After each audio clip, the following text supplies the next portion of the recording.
entregar un poquito de amor, entregar un poquito de fe, un poquito de esperanza con mi violín.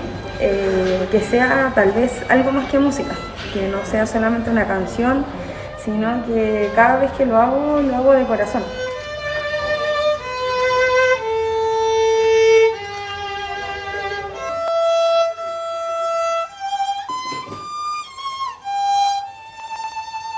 Y que venga nuestra compañera a tocar música es algo muy hermoso, de verdad. Tanto para mí como me imagino para los pacientes que estén muy estresados ya estando enfermos acá.